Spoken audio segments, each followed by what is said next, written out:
ካብ حزن دحر نمسرتا نص هاجر يكالس كبل بكادرتاتن ميدياتاتن بروباغندا كسرح زغني حوحات مس شوعات عطوات ኢትዮጵያ كم هاجر تدحن زبل كونسل كم زطايشت سميم اب كتما مغل قطريا ب 2018 عام تمرس تفصم جبنات مس ناي زحلف عامت تنጻጽር ب20 ሚታው كم زوسخ تغليصم ጥምረት ንሓድነት ኢትዮጵያ بشمو اب ቤት ምክር ኢትዮጵያ ዝኾነ ሕጽ كم زيو ተፍሊጦም ኤርትራ ካብተን ስጋት ሕማም ኢቮላ ዘንጽላሎን ሃገራት ሓንቲ ምዃና ተገሊጾላም سلام تعنا هبلنا بيت بكل ميديا نساعات زحزنا محبريتات بقند نتبتات فيلمنا لسنا بكتتالكم بخبر بمعدام نعب زرزرة مبيلنا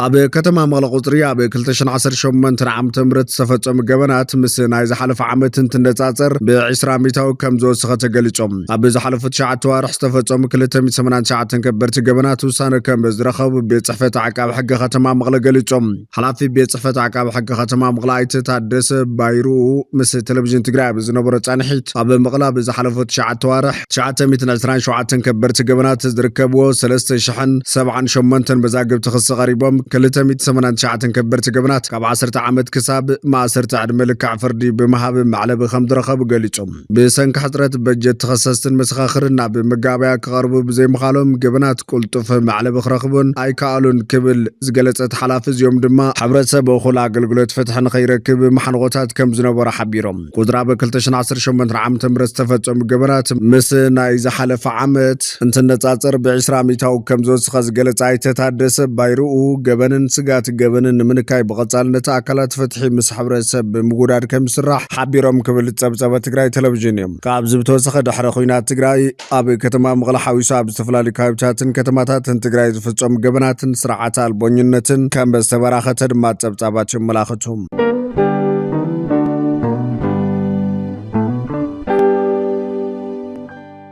كاب حزن دحر نمسرتا نص هاجر يكالس كبل بميدياتاتن كادرتاتن بروباغندا كسرح زغني حوحات مس شوعات عطوات ኢትዮጵያ كم هاجر تدحن زبل كونسل كم زطايشت سميم حوحاتن فانو نزلول شوعات ጉጅለ عطوات ኢትዮጵያ حبراو كونسل كم زطايشت سميعلام انصار سرعت بلصقنا ኢትዮጵያ زواغو استبحالو عطوات بزحم شوعات ኮይኖም 29 مازا 2018 عام تمرت ات كونسل كم زطايشو ات زينا ملاخيتولام ات كونسل اب وشت ኢትዮጵያ مخانو زحبرت زينا منالبات تግራይ ከተማ مغلق كون كم زخل قمتهم مغنبيتهم على منشتات التكونسل اب تحت حنت هاجر ኢትዮጵያ حد صلاي سرعت بلصقنا زبل تيماس تخايد انتخون تحبراو ناي ጉጅለ عطوات اخيبام حبراو تادرس قمتات كمون دحري مدمسا سرعت بلصقنا بኢትዮጵያ كتكل زلو سرعت زبلو زررب كم زتغبرليو تسمع زولام اتنا ኢትዮጵያን ጉጅለ عطو زحز كونسل بصمد زغل حزلو شعبيا يبولن እንኳን ተተባለ እንተኾነ ግና በትሕትና ተፈቃድን ላዕለዋይ ኮማንድነትን ናይ ሙኻን ተخل زلون زفلطن زقطاطرن مخانو اتو محبريتا زوكسو فلفلاتنا حبيرم علوم اذا حبريتا كونسل ጉጅለ عطوات حبراو صلاي زبلو بلصقنا نمدمساسن اب مصعدل ኢትዮጵያ بحبار نموسانن يوم تمحاحيلوم زلو تباهيلوم ابت كونسل አባላት ካብ ዝኾኑ ጉጅለ عطوات بفلاي حوحات فانو سراويت نጻነት ኦሮሞ ኦብነግ ሶማል ጉጉማ አፋር اب تحتي ات بشعبيا استهندس ጽምደስ ተጠርነፉ مخانم يتحبير زلام مرحي ኦብነግ اب قرباوانا تناب سمرا تጓعيز مسسب سلطان منግስት ኤርትራ ተራኺቡ ዝብሉ ዜናታት ወጭም ምንባረም ዝከረም እቲ ካውንስል ዕውትነቱ ክሳብ ክንደይ ዝፍለጥ ነገር እኳ እንተዚሃሎ እቲ ዲሞክራሲያዊ ምርጫ ካይደሉ ዝኣወጀ መንግስት ኢትዮጵያ ግን እቶም ፀረ ኢትዮጵያ ዝበሎም ሓይልታት ካብ ናይ ደገ ጸላቲ ሎኽ ተቐቢሎም ዝገብርዎ ምንቅስቃስ ከም ዘይሰምሪ ቀዳማይ ሚኒስትር አብይ አሕመድ ድሕሪ ናይ ምርጫ ድምጽ መሃቡን ሚድያታት ተዛሪቦም ህወሓት ኣብ ዝምስ ፌደራል ተቆራሪጽሉ ዘለዋን ንምስረታ ሃገር ትግራይና ክንቃለስ ክብል በሚድያታትን ካድረታትን ፕሮፓጋንዳ ከፈንኳን ተጸንሐ ዝገን مس شوعات عطوات ኢትዮጵያ كم هاجر تدحن زبل كونسل كم زطايش مسمع صعيبن بزحت زገረም ኮይነላም እዚ ከምድልን ከሎ ድማ ጉጅለ عطوفانا بقرباوان خلنتنا وعوت تدالو كبل اوجላም መራሓ ጉጅለ عطوفانا ዘመነ ካሲ ኣብ ዝሃቦ መግለጺ ዝገብርዎ ዘሎ ቃልሳብ ወሳነ ምዕራፍ ተቃሪቡ ከም ዘሎ በመግለጽ ኣብ ቀረባዋና ተሓዲ ከፍልጥ ይብንቫላ ውጆላም ንህዝብ መሕራን ኩሎም ኢትዮጵያን ኢሉ ኣብ ዝሃቦ መግለጺ እቲ ኣብ ሞትን ጨፍጫፍን ዜጋታ ዝነብር ህዝቢ ዝጸል ስርዓትን መውጋድ كلهم تلعلو تزول عدلو ويكنطفو ويكطفناي بنفاليو حبراو قال سيصوي زمن كاسيم ابوان مرصات ጉጅለ عطو اب ملكابيتات تخلل عصوا منገድታ زاوجه خوينو حيالو غاب استفلالي كبابيتات تخلل مكيادمون صبصبات ملاخيچوم يام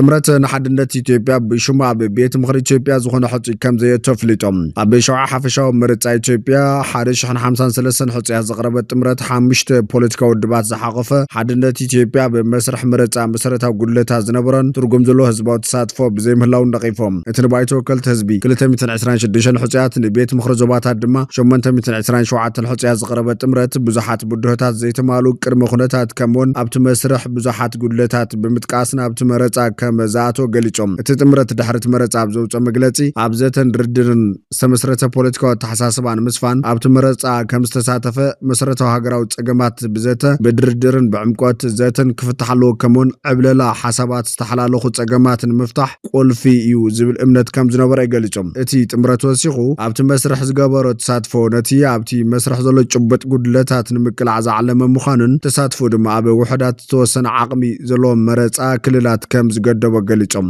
እቲ መረፃ ተኻይድ እምበር ቅድመ ረቑሓታት መስርሕ መረፃ ኣይተማልአን ዝበለት ጥምረት ሓቀኛ ህዝባዊ ተሳትፎ ዘይብሉ ቁልፊ ሃገራዊ ውሳነታት ይውሰድ ከም ዘሎ ሓቢሮም ብተወሳኺ ሃገራዊ መረፃ ቦርድ ኢትዮጵያ ኣብ ምምሕዳር መረፃ ንዝፍጠሩ ዘይስሩዕነት ብዝምልከት ጭቡጥ ጥርዓናትን መርትዖታትን ብተደጋጋሚ ቀሪቡሉ እንትኾነ ግን ዝኾነ መእረምታ ስጉምቲ ኣይወሰደን ብምባል ነቒፎም እቲ ጥምረት ቅድሚ ሕዚ ብ11 ጉንበት ኣብ ዘውፅኦ መግለፂ ገዛ ሰልፊ ብልፅግና ንመስርሕ መረፃ ኢትዮጵያ ብስርዓት የዳኸመሎ ክብል ከሲሱ ነይሩ ምፍርራሕ ምትላል መረፅቲ ከምውን ንተቃውምቲ ምዕንቃፍ ዝኣመሰሉ ተግባራት ይፍፅመሎ ክብል ከሲሶም ድሕርቲ መረፃ እቲ ጥምረት እቲ መስርሕ ብዘደናግር 97 ሚታዊ ተግባራውነት ፀብፃብን ትንተናን ድሕሪ ናይ ህወደግ ባህሊ ጥፋት ከምውን ንኩሉ ንምዕዋት ልዕሊ ዓቕምኻ ዝኾነ ውጥረትን ስስዓን ብምውሳድ ከም ዝተወላሸወ ገሊፆም ወሲኹ ድማ ቅድሚ መረፃ በዋን መረፃን ድሕሪ መረፃን ድሕሪ ምግምጋሙ ከምዚ ዓይነት ኣሰራርሓን ፖለቲካዊ ቡድሆታት ኢትዮጵያ ከም ዘይፈትሕ ኣፍሊጦላ እቲ መግለፂ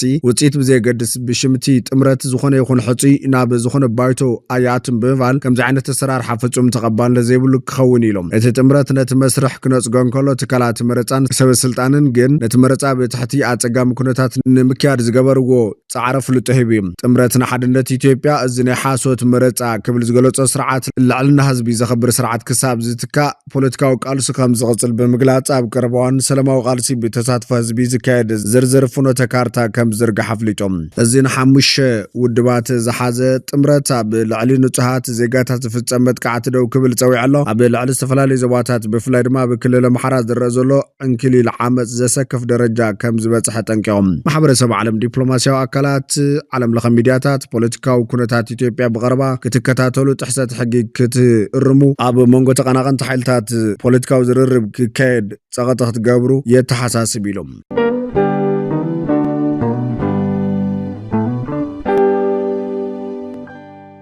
ኤርትራ ካብተን ስጋት ሕማም ኢቦላ ዘንፅላልወን ሃገራት ሓንቲ ምዃና ተገሊፆም ሚኒስትር ጥዕና ኤርትራ ነቲ ኣብ ዲሞክራሲያዊት ሪፐብሊክ ኮንጎን ዩጋንዳን ተራይ ዘሎ ለበዳ ኢቦላ ንምክልኻል ውጥን ከም ዘውፅአ መንግስታዊ ማዕኸናት ዜና ሓቢረን ሓላፊ ምቁፃር ተመሓላለፍቲ ሕማማት እቲ ሃገር ብሃገር ደረጃ ሓይሊ ዕማም ቆይመሎ ከም ዝበለም እቲ ፀብፃብ ይጠቅስ ዶክተር ኣርኣያ ብርሃነ ከም ዝበሎ ኣብቲ ሃገር ዘለዋ ኩለን ሆስፒታላት ብዛዕባ እቲ ሕማም ሓበሬታ ተዋሂብዎን ኣሎ ኣብ መዕርፎ ነፈርቲ እውን ንምቆፃፀር ረስኒ ዝኸውን ቦታ ተዳልየሎ ገያሾ مساعتو نابتن بتحمام بستسألو هاجرات قاعزهم تنيرم كحتوتيوم إلهم نممر زجلجل لابراتوري تدالي كم زلون دكتور رياح بيرولام أبتن قرابتي كونغو زخون هاجرات زنبرو إيرتران تنكاخ جبرن ممرحتات ككتاتلنون تداركتر تمحتينهم أبي غواندا دو السودان بعصر تتات شحذ غطر إيرتران أبرس ختماتات كامبالان جوبان كم زنوري قلت بسنكزي كابنا بنسمران تن كتماتات زملالسو جياشو وحدات كونن ودبتعنا علم زوج حد جبتاب كم زملاختهم متن موتن ملكفتن كاب تقدم استحبرس تحت خوينو مصنحو تسفاهي بولام بمسرت استخايد مصنعتي ابزينا حزي لبعي كساب سوني حاده سنه ابز نبرو عن ترايس ساسبات بتحمام كم زموت خرجاجت انكل بدمر 344 بتفيروس كم استلخفو سمزت عنا ديمقراطياوي ريبابليك كونغو فليتمالهم تلخفهم كيخون استطرطر 116 كالوت دما مكتتالي جبرولهم الله بوغني غواندا دما قطر استلخفونا ب 15 كبل انكل متن موت كاب حدا سبي حلفن زلام ودبتعنا على متحمام على ملخو هصوص حدغا مخان دحرم اواجن مقوصار حيال صعرتات يكايد كم زلو يفلط يوم نفلموان اب 1976 ناي حزي ديمقراطياوي ريبابليك كونغو استقلقل ايبولا كاب منكع ቅንፊዝን ካልኦት ዓሌታት በይን ብዝተበገሰ ቫይረስ ዝስዕብ ምዃኑ ይዝመን ውድብ ጥዕና ዓለም ከም ዝበሎም በቲ ሕማም ዝተለኸፉ ሰባት ክሞቱ ዘሎ ተኽእሎ 50 ሚታዊ ቅድሚ ሕዚ ኣብ ዝተራእየ ለበዳታት እቲ ሕማም መጠን ተኽእሎ ሞት ካብ 25 ሚታዊ ክሳብ 90 ሚታዊ በፂሑ ነይሩ እቲ ቫይረስ ካብ ሰብ ወይ እቶም እንስሳታት ብዝወፅእ ከም ደምን ቀልቀልን ዝበሉ ፈሰስቲ ብምትንካፍ ከም ዝመሓላለፍ ኣፍሊጥዮም ቀዳማይ ለብዑ ናይቲ ሕማም ኣብ ገለ ዓድታት ማእኸላይ ኣፍሪካ ተኸሲቱ ነይሩ እቲ ዝኸፈ ግን እቲ ልዕሊ 11,000 ሰባት ዝቐተለ ካብ 2014 ክሳብ 2016 ኣብ ምዕራብ ኣፍሪካ ዝተራእየ ነይሩ እዚ ሕዚ ኣብ ዲሞክራሲያዊት ሪፐብሊክ ኮንጎ ከምኡውን ዩጋንዳ ተቐልቂሉ ዘሎ ዓሌት ናይቲ ቫይረስ ቡንዲ ቢግዮ ተባሂሉ ዝፍለጥ ኮይኑ ዛጊድ ፈውሲ ይኹን ክታበት ኣይተረኸበን ኣብዛ መበል 17 ደግሲ ናይቲ ሕማም መጋጢምዋ ዘሎ ሃገር ካብ 2018 ክሳብ 2020 ዝነበረ እዋን ዝበዝሑ 2300 ግዳያት ዝቐዘፈሉ እዩ ነይሩ ኣብ ዝሓለፈ 50 ዓመታት ኣብ ሃገራት ኣፍሪካ ጥራያሳት 15,000 ሰባት በቲ ሕማም መይቶም ኣሎም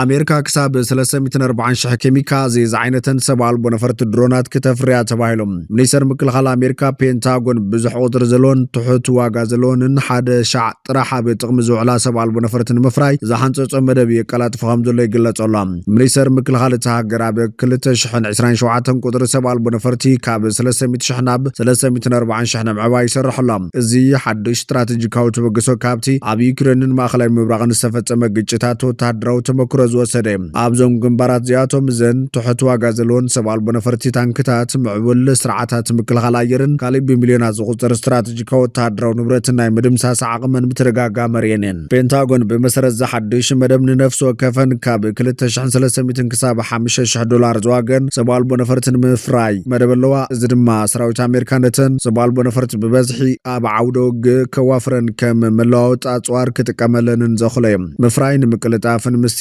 ዝቕልቀል ዘሎ ወተሃደራዊ ስጋታት ንምስጓምን ፔንታጎን ካብቲ ዝፀንሐ ንቡርን ነዊሕን መስርሕ ድጊት ብምውፃእ ኣሰራርሑኡ ኣሐዲሶላ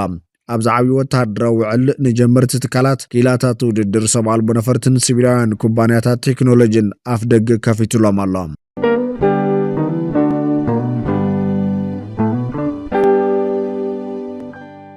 فتواتنا كبراتن بيتسب بكل ميديا نساعات زحزنا محابريتات نتوم كتكتاتلوم زصنحكم يمثلوا نيرام نسنا مكتتالكم بمسغان نابز غصل بخالو تحابريتات كسام راقب نمدلواتنا لايك شير نميديانا سبسكرايب بمكبار بيتسب بكل ميديا خنم